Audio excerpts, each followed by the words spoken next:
シンガーソングライターのレオルです。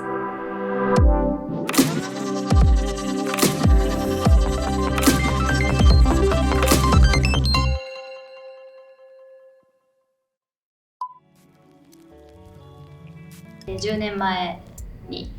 シンガーソングライターとしてデビューをして、今に至るという感じです。レオルと申します。よろしくお願いします。実はユニット時代っていうのはちゃんと活動していた期間が9ヶ月ほどしかなくて、もうソロ活動が全然実時間としては上回っているんですけども、10年あるとすごいいろんな音楽を作ってきたなと率直に思いますね。いろんな場所にも行きましたし、はい。ボーカロイドというカルチャーに出会う前は、私はバンドをやっていたので、バンドミュージックが聴いてる音楽の主だったんですけど、バンドサウンドとは本当に一線を画して、今度はめちゃくちゃ打ち込みの音楽が主流であるボーカロイドカルチャーがなんかすごいその当時は聞いたことない新鮮なものに思えて、それが多分そのバンドが好きっていうことと、ボーカロイドが好きっていうことと、多分全部いろんなものがなんかこう好きになって、全部がこう自分の中に入ってきてアウトプットされるようになったんじゃないかなと捉えてます。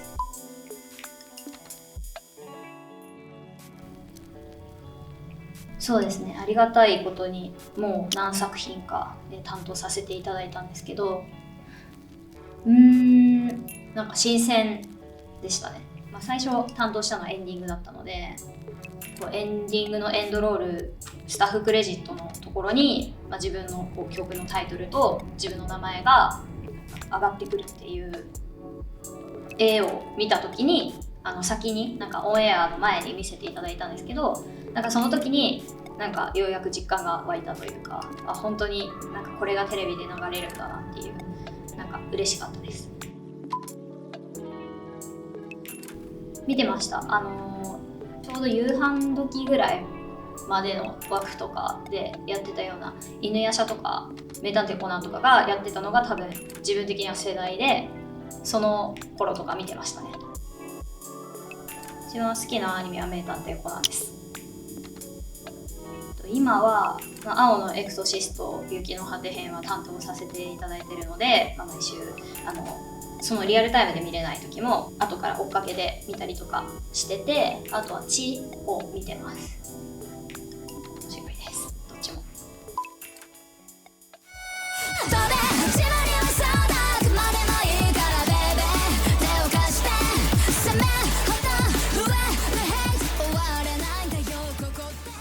思ってたよりもダーク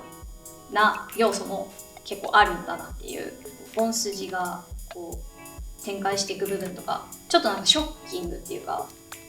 ここでもうこのキャラクター死んじゃうんだみたいなとか、意外な感じでした。もっと明るくて元気で快活でみたいなイメージだったので、思ってた以上に取り扱ってるテーマはダークなんだけど、みんな絶望的じゃないっていうか、なんかどっか希望を持ってキャラクターたちが動いているっていう、なんかそのバランスがすごい不思議な作品だなって思いました。オープニングっていうこともあって、青エクという作品にちゃんと寄り添ったものが作りたいなって思った時に、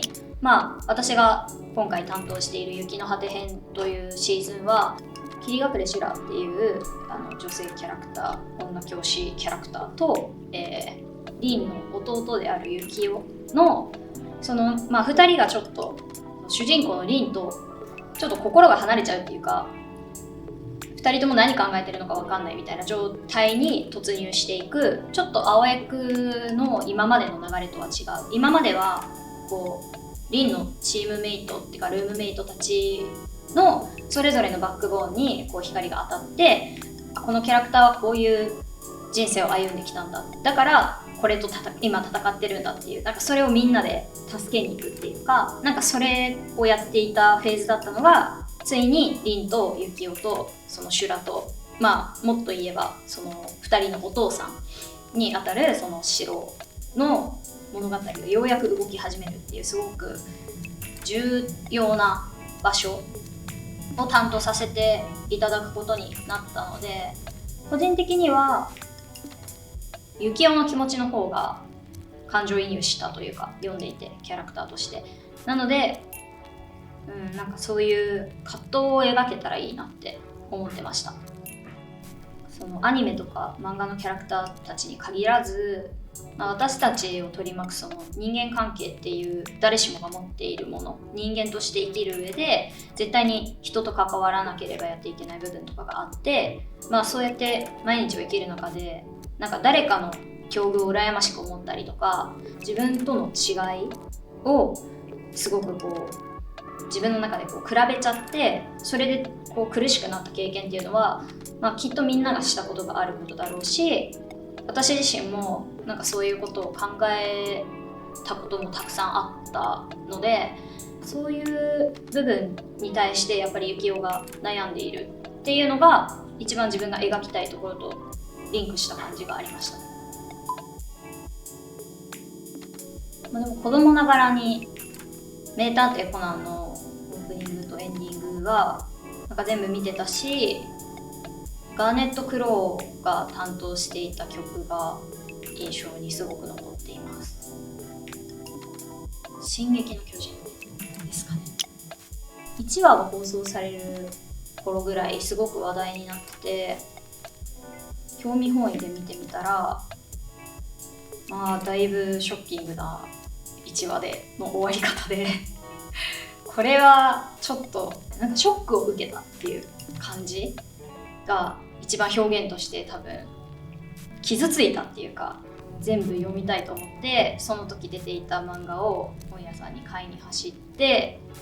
アニメも全部最後まで見ましたね。ある意味はい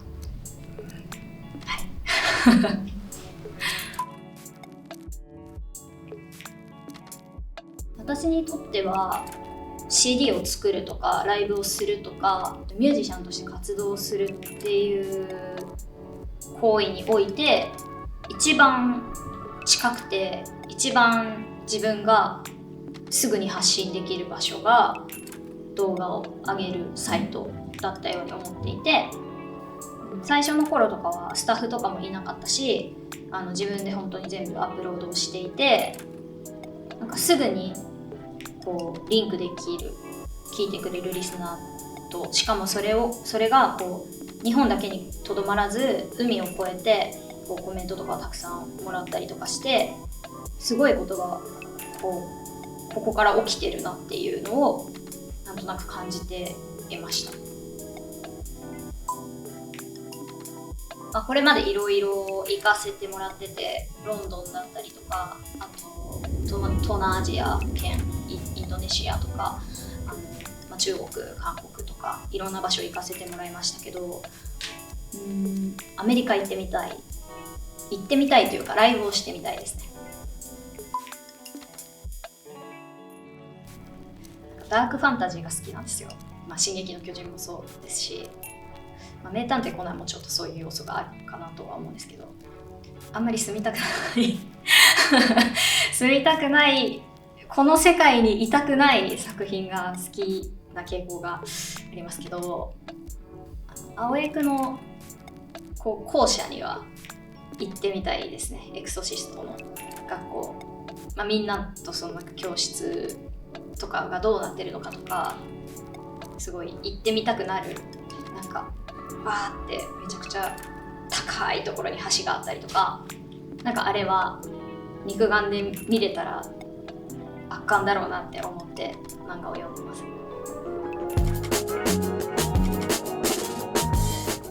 一緒にカラオケに行きたいキャラクターはエドガー・コナン。心から信頼できるキャラクターは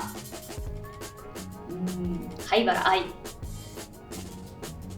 睡眠中に見たくない悪役キャラクターはハンターハンターのヒソカ。一緒に食事をしたいキャラクターは進撃の巨人サシャ。料理を作ってもらいたいキャラクターは青江区の奥村凛。